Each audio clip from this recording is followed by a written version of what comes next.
வணக்கம் நண்பர்களே. இன்னைக்கு கிரெடிட் கார்டு சீரீஸில் நம்ம என்ன பார்க்க போகிறோன்னா, நம்ம கிரெடிட் கார்டு யூஸ் பண்ணுறதுனால வர ஃபீஸ், என்னென்ன ஃபீஸ் அதனால் நம்ம வருது, அதெல்லாம் நம்ம எப்படி அவாய்ட் பண்ணலாம் அப்படின்றத பற்றி பார்ப்போம். நம்ம வீடியோக்குள்ளே போகிறதுக்கு முன்னாடி நம்ம இன்றைக்கான கேள்வி. நம்ம போன வீடியோவில் பார்த்தோம், பேங்க் ஆஃப் அமெரிக்கா தான் ஃபஸ்ட்டு வேர்ல்டில் கிரெடிட் கார்டு லான்ச் பண்ணாங்க. அதுக்கப்புறம் அவுட் சைடு அமெரிக்கா எந்த கண்ட்ரி லான்ச் பண்ணாங்க, அந்த பேங்க்கோட பேர் என்ன? இந்த கேள்விக்கான விடை நம்ம வீடியோவோட எண்டில் பார்ப்போம். வாங்க நண்பர்களே, இப்போது வீடியோக்குள்ளே போவோம். முதல் ஃபீஸ் ஆனுவல் ஃபீஸ். நம்ம கிரெடிட் கார்டு யூஸ் பண்ணுறதுக்கு பேங்க் சர்டைன் ஃபீஸ் சார்ஜ் பண்ணுவாங்க. அது 500 இல்லை 1000 ருபீஸ் பர் இயர் இருக்கும். நம்ம இந்த ஃபீஸை எப்படி அவாய்ட் பண்ணலாம்?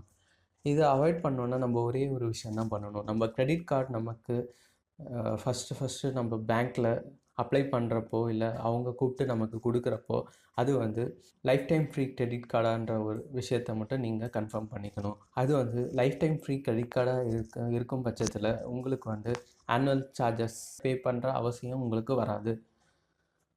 அடுத்து ஃபினான்ஸ் சார்ஜஸ்ன்றது ஒன்றும் இல்லை. நம்ம யூஸ் பண்ணுறோம், ஆனால் அந்த பில்லை நம்ம பே பண்ணாமல் நெக்ஸ்ட் மந்த் இல்லை அதுக்கடுத்த மந்த் எப்படி நம்ம தள்ளி போட்டுகிட்டே போகிறோம், இல்லை ஒரு இஎம்ஐ எடுக்கிறோம், அதுக்கு நம்ம இன்ட்ரெஸ்ட் பே பண்ணுறோம். இதை நம்ம டோட்டலாக அவாய்ட் பண்ணணுன்னா, நம்ம எவ்வளோ செலவு பண்ணுறோமோ அதை அந்த பில்லுலேயே நம்ம ப்ராப்பராக பே பண்ணுறது. இப்படி பே பண்ணோன்னா நம்ம ₹1 கூட இன்ட்ரெஸ்ட்டுன்ற பேரில் நம்ம பேங்க்குக்கு செலவு பண்ண தேவையில்லை. அடுத்த ஃபீஸ் ஃபாரின் டிரான்சாக்ஷன் ஃபீஸ். இது என்னென்னா, சில செலவுகள் ஃபாரெக்ஸில், அதாவது அந்நிய செலாவணியில் பண்ண வேண்டிய சூழ்நிலை ஏற்படும். ஃபார் எக்ஸாம்பிள், நம்ம இங்கே இருந்துட்டு வெளிநாட்டில் ஒரு ஹோட்டலில் டிக்கெட் புக் பண்ண வேண்டியிருக்கும், இல்லை ஒரு ஃப்ளைட் டிக்கெட் புக் பண்ண வேண்டியிருக்கும். அதெல்லாம் நம்ம இந்தியாவில் வசிச்சுட்டு நம்ம வேறு கரன்சியில் நம்ம அதை டிரான்சாக்ஷன் பண்ணுறப்போ சர்டைன் ஃபீஸ் பே பண்ண வேண்டியிருக்கும். இதுதான் ஃபாரின் டிரான்சாக்ஷன் ஃபீஸ். இதை நம்ம எப்படி அவாய்ட் பண்ணலாம், இல்லை அதை கம்மி பண்ணலான்னா, நம்ம அதுக்கேற்ற கார்ட்ஸை நம்ம சூஸ் பண்ணணும். எக்ஸாம்பிள், டைனர்ஸ் கார்டு, இல்லை ஃபாரின் ட்ராவல்ஸ் கார்டு, இந்த மாதிரி அதுக்கு ஸ்பெஷல் கார்ட்ஸ் இருக்குது. நம்ம கார்டை ஃபஸ்ட்டு நம்ம சூஸ் பண்ணுறப்போ, அப்ளை பண்ணுறப்போ நமக்கு எந்த கார்டு ரொம்ப சூட்டபுளாக இருக்கும், நம்மளோட ஃபாரின் டிரான்சாக்ஷன் சார்ஜை எப்படி கம்மி பண்ணுறதுக்கு எந்த கார்டு உதவும், அதை நீங்கள் உங்கள் பேங்க்கில் கேட்டிங்கன்னா அதுக்கேற்ற கார்டு உங்களுக்கு கொடுப்பாங்க. ஸோ இதனால் நீங்கள் இந்த சார்ஜர் ரொம்ப கம்மி பண்ணலாம். அடுத்து கேஷ் அட்வான்ஸ் ஃபீஸ்ன்றது ஒன்றும் இல்லை.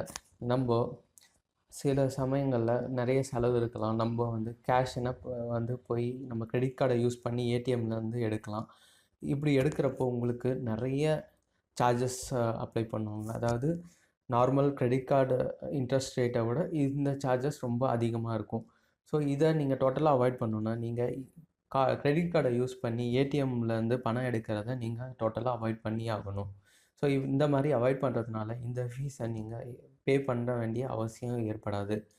அடுத்தது லேட் பேமெண்ட் சார்ஜஸ், இல்லைனா லேட் ஃபீஸ். அதாவது நம்ம டியூ டேட்ன்றது என்றைக்கு அந்த பில்லை பே பண்ண நீங்கள் கிரெடிட் கார்டு யூஸ் பண்ணுறீங்க, அந்த மந்த்துக்கான பில் நீங்கள் சர்டைன் டேட்குள்ளே பே பண்ண வேண்டிய வரும். அந்த டேட்டை தவறிட்டிங்கன்னா நீங்கள் லேட் பேமெண்ட் சார்ஜஸ் பே பண்ண வேண்டிய அவசியம் வரும்.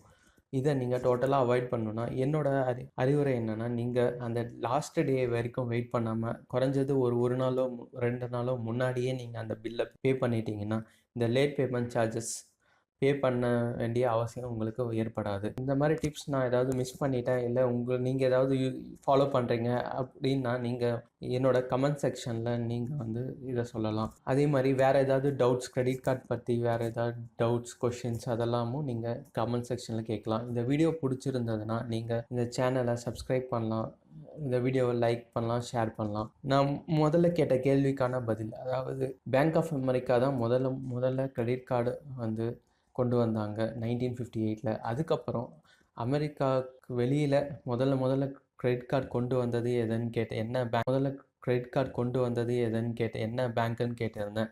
பார்க்லேஸ் தான் அடுத்த அமெரிக்காவுக்கு வெளியில் கொண்டு வந்தாங்க. 1966 பார்க்லே கார்டுன்னு யுனைடெட் கிங்டமில் கொண்டு வந்தாங்க. மற்றும் ஒரு இன்ட்ரெஸ்டிங்கான டாப்பிக்கோடு உங்களை சந்திக்கிறேன். அது